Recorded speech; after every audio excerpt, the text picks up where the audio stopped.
Bonjour et bienvenue sur la chaîne du chasseur d'étoiles de midi, mais en ce moment c'est plutôt la chaîne des 12 ans des 12 coups de midi, donc réflexion sur le combat des maîtres et surtout de l'humour, parce qu'il en faut donc, eh bien, on a pu voir le public avec leur blouson, et puis Jean-Luc Reichmann avec sa chemise rose. Le combat des maîtres était commencé, on a pu voir que c'est Estelle qui a été donc la première des gagnantes.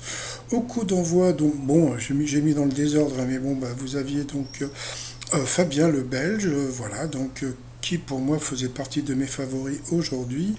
Dans quel film Robert De Niro prononce-t-il la réplique culte You Talking to Me? Donc il a dit les affranchis, c'était juste dans Taxi Driver. Alors il y a une autre phrase qui est très connue de Robert De Niro, c'est You fuck my wife. Et You fuck my wife, c'est dans Raging Bull, où il avait le rôle de la mota, le boxeur.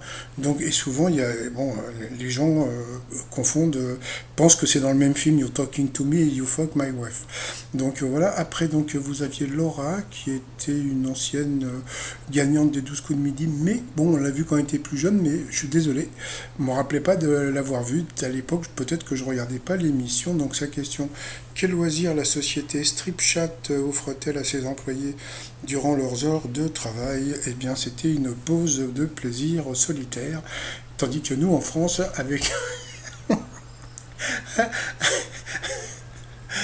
on a des sociétés où il n'y a que des branleurs, hein. Donc voilà, ça s'appelle, bon, je dirais pas le nom. Donc ensuite, vous aviez Valentin Titita, donc qui était un maître de midi des années 70. Donc j'ai reçu un message tout à l'heure, il avait gagné une étoile mystérieuse il avait trouvé Barack Obama. Il a eu un message de Manu Lévy d'énergie, donc voilà, qui était assez rigolo. Sa question: de quelle odeur parle Orelsan dans son titre qui dénonce notre société? Donc bien sûr, c'était de l'essence. Donc comme on a pu voir, il y a deux personnes ont eu des questions assez faciles au coup d'envoi, donc c'était lui bon, comme il travaille à l'énergie, donc bon, bah, tout ce qui est chanson, il doit bien connaître. Donc voilà. Après, bah, vous aviez Loris qui avait battu donc Bruno, voilà, donc toc toc toc. Alors, quand elles échouent, à quoi 61% des étudiantes attribuent-elles cet échec? Eh bien, c'est un manque de talent. Donc les femmes n'avaient pas assez de confiance en vous. Sur quel continent la ville de Canberra se trouve-t-elle? Donc ça, vous voyez, donc que des questions faciles pour Damien et puis pour Valentin. Donc là, bien sûr, c'était l'Océanie. Ensuite, pour Loris, quelle coupe de jean est la plus achetée? Il a dit skinny et c'était la coupe droite. Et donc il est passé à l'orange. On l'a pu voir Valentin quand il était plus jeune. Désolé, je ne me rappelle pas de ce monsieur à l'époque, je n'étais pas un adepte de l'émission. En Espagne, qu'est-ce qu'une empanada? Donc bon, bah c'est assez simple, hein, c'est un genre je sais pas comment ça s'appelle, bon, c'est un truc à bouffer, quoi. Donc c'est assez connu, puis en plus il a fait le tour du monde, donc tous ces trucs-là il connaît, donc question facile pour lui. Après, en mai 2021, où s'est marié un couple indien pour contourner les restrictions sanitaires? Elle a dit dans un cimetière, c'était dans un avion. Donc sur cette question, elle est passée au rouge. Qui dit rouge dit duel. Elle a pris Loris en duel, qui a été très rapide. Quel parlementaire siège à l'Assemblée nationale? Donc bon, il a répondu tout de suite, les députés, donc bravo. Ensuite, alors là, ça c'était très fort, franchement. Pour la deuxième saison de quel programme d'Amazon Prime? Et là, il a tapé direct et il a dit qui sort rire, un truc comme ça. Et c'était bien ça. Donc c'était Philippe Lachaud a-t-il assuré la présentation. C'était qui ressort, un truc dans ce style-là. Donc je crois que c'est tiré d'un programme coréen, je ne sais quoi. Ensuite, dans quel pays se trouve le siège de la Bundesbank? Bon, bah, c'était une évidence, hein, donc c'était en Allemagne, donc il a éliminé la Fifi. Ensuite, par rapport au coup par coup. Alors, qui joue dans la série Clem? Eh bien, la mauvaise réponse, c'est Valentin qui l'a donné. Donc, c'était Marie-Lou Berry ne joue pas dans la série. Donc, on a pu le voir comme il était jeune, qu'il était beau gosse et tout. Après, quel tube fait partie de la discographie de Whitney Houston? Et là, je crois que c'est tout le monde a trouvé la bonne réponse. Ensuite, quel personnage de BD est brun? Eh bien, la mauvaise réponse, c'est Laurie qui l'a donné. Loris, pardon. C'était Laureline qui était rousse. Ensuite, quelle ville fait partie des 10 plus ensoleillé. Et là, c'est le Belge qui s'est fait avoir. Il pensait que Biarritz était plus ensoleillé que La Rochelle, et c'était le contraire. Donc là, il est passé à l'orange. Ensuite, quel outil fait partie de la panoplie traditionnelle du maçon? Et là, c'est le Valentin qui a dit donc la varlope. Pourtant, la taloche, c'est hyper connu. Ça a été popularisé par, je sais plus comment ça s'appelle, la blonde là, qui avait son émission de télé. Je sais plus. Bon, c'est pas important. Donc ensuite, donc ils se sont pris en duel. Donc là, c'était super rigolo parce que quelque part, c'était les deux favoris qui normalement devaient être en finale. Donc bon, bah alors, on va dire que Valentin a eu du bol sur cette question. Donc le 8 mai dernier, quelle équipe a remporté la Coupe de France de football 2022? Donc le Belge a dit le PSG. Bon, faut arrêter un peu avec le PSG, il n'a pas gagné grand-chose, donc c'était juste Nantes, donc voilà, donc là c'est Valentin qui a eu un point. Ensuite, c'était quoi, dans quel appareil Michael Youn hurlait-il, etc. Donc bon, bah voilà, comme il bosse à la radio, il savait bien que c'était un hygiaphone. Ensuite, de quelle période de notre histoire la terreur fait-elle partie? Donc Valentin a buzzé le premier, sauf qu'il n'a pas trouvé. Il aurait pu dire n'importe quoi, mais il ne l'a pas fait. Donc c'était bien la Révolution française. Et à la fin, donc avec quel neveu de Donald Rihanna partage-t-elle son surnom? Donc lui qui bosse à la radio savait bien que c'était Riri. Donc voilà, donc nous avons perdu notre Belge.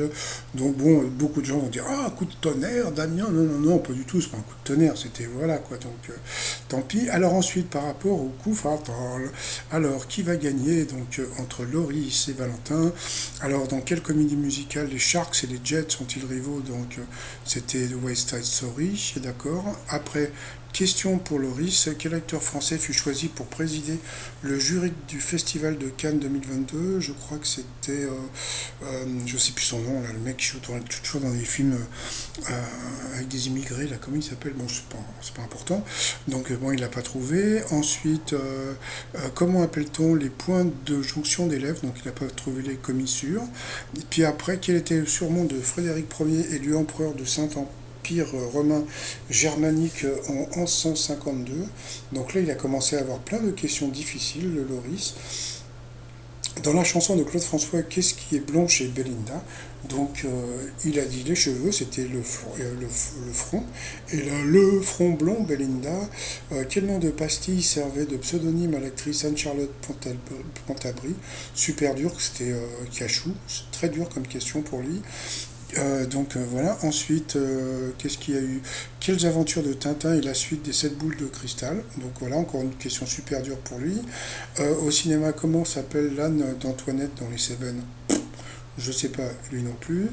De quelle est l'héroïne du roman De l'autre côté du miroir? Donc là, il a trouvé que c'était Alice. Donc voilà, comme on peut voir, le pot, il lui restait que 8 secondes, tandis que Valentin n'avait répondu qu'à une seule question. Et puis donc après, ils lui ont posé la question, quel président des États-Unis était surnommé Ike? Donc ça c'était connu, c'était Eisenhower, il n'a pas trouvé. Quelle est l'allure naturelle la plus rapide du cheval? Donc bien sûr le galop, question de bébé. Et après, pour Loris, quel est le nom de naissance de Hermione dans la saga Harry Potter? Voilà, donc ils l'ont achevé, donc voilà, il a été éliminé. Donc eh bien c'est Valentin qui va se retrouver en finale.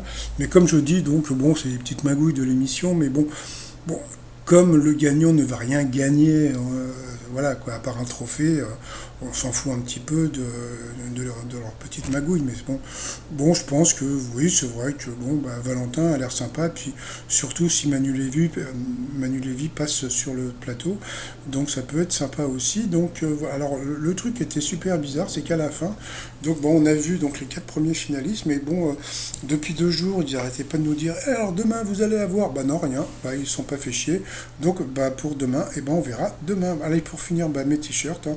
Comme ils ont parlé de Rihanna, donc le t-shirt j'en ai rien à foutre, et puis le t-shirt de la Royal Family avec le prince Michael Jackson, la princesse Beyoncé, la reine Beyoncé, the Queen Beyoncé, le prince Prince, et puis la princesse Rihanna sur le site 3millions.com. Allez, moi je vais vous souhaiter une très très très très bonne journée, et je vous dis à demain, portez-vous bien, bye bye. Ah oui, j'ai oublié de vous dire, je mets pas le coup de maître des émissions du combat des maîtres, parce que le coup de maître, on s'en fout complètement, parce que c'est pour établir le gain que va gagner le mec qui va téléphoner. Donc, on va dire qu'on s'en fout, hein, d'accord? Voilà, donc c'est pour ça que je vous mets pas le coup de maître. Allez, bye bye.